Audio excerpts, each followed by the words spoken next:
দেখেন মরিচ কলার কালারটা সুন্দর এসেছে না? হ্যালো গাইজ, কি অবস্থা? সবাই কেমন আছো? আমি তো ভালো আছি। কে কোথায় থেকে আমার ভিডিওটা দেখছো একটু কমেন্টে বলবা, হ্যাঁ। আর তোমাদের সাথে আজকে চলে এসেছি একটা রেসিপি নিয়ে, নোয়াখালীর ঐতিহ্য খাওয়ার মরিচ খোলা। তো তোমরা তো দেখলা ফার্স্টে আমার মরিচ খোলার কালারটা, আর এবং কি মরিচ খোলা কি। আর দেখো, আমি এখানে পেঁয়াজ আর টমেটো কাঁচামরিচ কুচি কুচি করে কাঁচামরিচটা দিয়েছি। এই যে দেখো, আমি এখানে তেল অনেকটাই বেশি দিয়েছি। ওই যে ফার্স্টে বললাম আমরা নোয়াখালীরা, এই নোয়াখালীরা ঝাল ময় মশলা একটু বেশি খায়।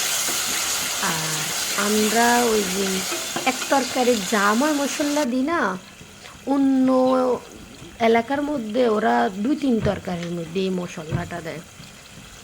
তো দেখো, আমি এখানে মরিচ খোলা বলতে ওই যে ইচা গুঁড়া, ছোটো ইচা গুঁড়া, চান্দা, বিভিন্ন রকমের ছোট মাছকে আমি মরিচ খোলা দিতেছি আরই, তাই আমি গুঁড়া ইচা বলছি আরই।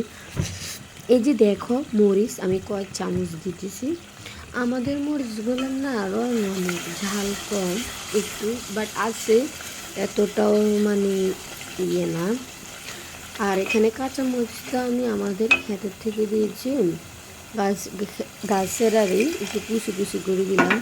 এই যে দেখো, আমি অনেক তেল দিয়েছি আর ময় মশলা দিয়েছি। আজকে আর আদা বাটা দিই নয়, আমি রসুন বাটা দিয়েছি। এই যে একটু ক্লিপ নিয়ে আমাকে দেখিয়ে দিচ্ছি। এই যে চলে এসেছি আবার রান্নার। দেখো আমার রান্নার কালারটা কি সুন্দর এসেছে। আর গুঁড়া মাছ বলো, বড় মাছ বলো, এটার মধ্যে একটু ময় মশলাও লাগে এবং একটু তেল জিনিসটাও একটু বেশি লাগে। এই যে ছোট ছোট মাছ আমি কষাবো না, বাট হালকা একটু উতরাবো। কষালে এটা ভেঙে যাবে, ছোট মাছটা।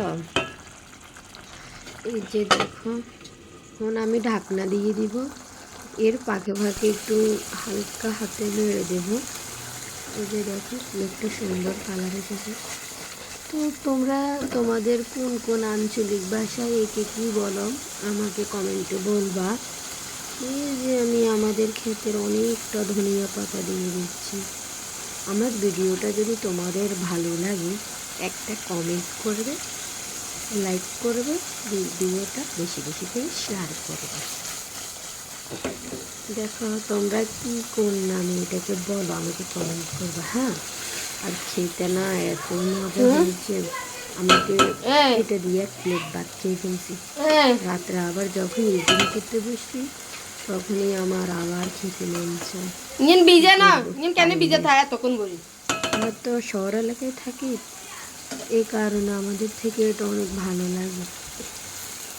তোমরা কে কে এটা পছন্দ করো সেটা বলবে। Good bye, tata.